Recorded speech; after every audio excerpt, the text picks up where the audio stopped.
আসসালামু আলাইকুম এভরিওয়ান, কেমন আছেন সবাই? আশা করি সবাই ভালো আছেন। আপনাদের দোয়া এবং ভালোবাসা আমরাও ভালো আছি। অনেক দিন হয়েছে গ্যাস নাই, রুটি বানাইতে পারি না। তো আজকে সকালে ঘুম থেকে উঠে দিই যে আলহামদুলিল্লাহ গ্যাস আছে। তো তাড়াতাড়ি করে ভাবলাম যে কিছু রুটি বানিয়ে ফেলি। পরে যারে এই তো রুটিগুলো বানাইলাম। বানাই আমি কিন্তু ওই যে চারকোনা করে পরোটা বানাই না, আমি এইভাবেই তেলে ছেঁকে নিই। এটা সবাই পছন্দ করে আমার বাচ্চারা। আর দুধ ছিল, চা বানিয়ে নিছি। তো কী আর করবো, মানে মাসের ভিতরে 5 দিন যদি কোথাও যাওয়া হয় টাকাও খরচ হয়। আর আমরা মধ্যবিত্ত যেহেতু, ওই এফেক্টটা কিন্তু মানে আমাদের সংসারের উপরেই পড়ে। তো ফ্রিজে যা আছে তাই দিয়ে এখন আমার এই মাসটা শেষ করতে হবে। কি করার আছে, কিচ্ছু করার নাই। অনেকেই জানে আসলে চাকরি করে আমার হাজব্যান্ড, কিন্তু এই টাকা স্যালারিতে কিছুই হয় না। যারা করে ঠিক তারাই বুঝতে পারে যে 30টা দিনে একটা মাস যায়। তারপরে হচ্ছে ঢাকা শহরে সবই কিনা। যদি গ্রামে থাকতাম তাহলে কোনো সমস্যা ছিল না। 2টা ছেলেমেয়েরে পড়াশোনা করাইতেছি। তো আল্লাহ ভরসা, আল্লাহ যেভাবে রাখতেছে ওইভাবেই থাকবো ইনশাল্লাহ। সবাই আপনারা দোয়া করবেন। তো এতে নাস্তা বানানোর পরে আবার বাবাটারে নিয়ে, এটা হয়েছে মানিকদি গেট, একটু বাজারে গেছিলাম। এই যে আমার আগে আগে দেন দৌড়াইতেছে।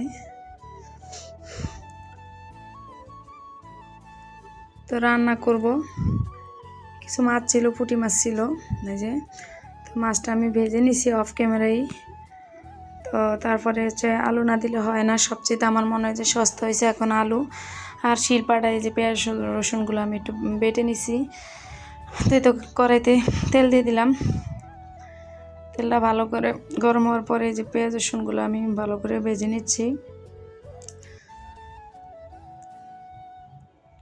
আর এতক্ষণ আমার ভিডিও সাথে যারা ছিলেন প্লিজ একটা লাইক দিয়ে দিবেন। অনেকেই আপনারা লাইক দিতে ভুলে যান, এগুলো কিন্তু একদম ভালো লাগে না। মানে লাইক দিতে কেন ভুলে যাবেন? আপনারা, আপনাদের চ্যানেল আছে, আমিও তো যা তাইলে ইচ্ছা করেও দিতে চাবো না। যেহেতু আপনারা, আমি জানি যারা যারা কমেন্ট করে আমার ভিডিওতে, আমি বুঝতে পারি কে লাইক দেয় আর কে না দেয়, কিন্তু মুখের উপরে বলতে পারি না। প্লিজ আপনারা লাইক দিয়ে ভিডিওটা দেখা শুরু করবেন। আর যারা নতুন আজকে আমার চ্যানেলটি ভিজিট করবেন, প্লিজ একটা সাবস্ক্রাইব করে পাশে থাকা বেল আইকনটি অন করে দিবেন। আর আমার ভিডিওর সাথেই থাকবেন। আমার ভিডিওগুলো যদি আপনাদের কাছে ভালো লাগে তাহলে তো দেখবেনই, আর যদি ভালো নাও লাগে তাহলে তারপরেও দেখবেন। দেখতে দেখতে দেখবেন যে একটা সময় ভালো লেগে যাবে হয়তো আমার ভিডিওর কোনো অংশ কিংবা আমার কথা।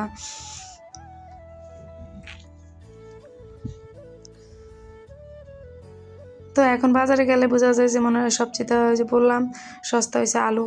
সেই দিনও আপনারা হয়তো দেখছেন আমার এর আগের ভিডিওতে 5 কেজিরই আমি হচ্ছে যে নিয়ে আসছি, কি বলে, আলু নিয়ে আসছি।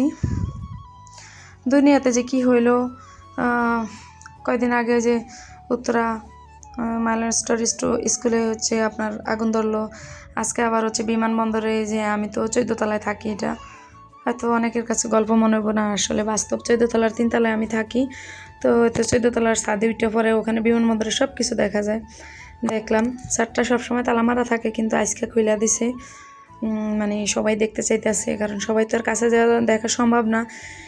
আমাদের বাসার ছাদের উপরে দাঁড়াইলেই দেখা যায়।